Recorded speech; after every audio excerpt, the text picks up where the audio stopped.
Hello guys, আসসালামু আলাইকুম। Welcome to my new blog.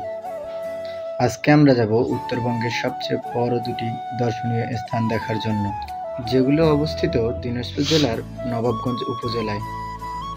একটি হলো উত্তরবঙ্গের সবচেয়ে বড় পার্ক এবং অন্যটি হলো উত্তরবঙ্গের সবচেয়ে বড় মসজিদ।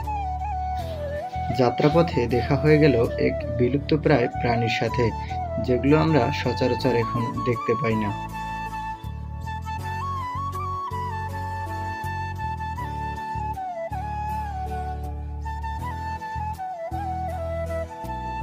হঠাৎ করে একটি গ্রাম দেখতে পেলাম, যে গ্রামের মাটির বাড়িগুলোতে অসাধারণভাবে হাতের কাজ করা ছিল।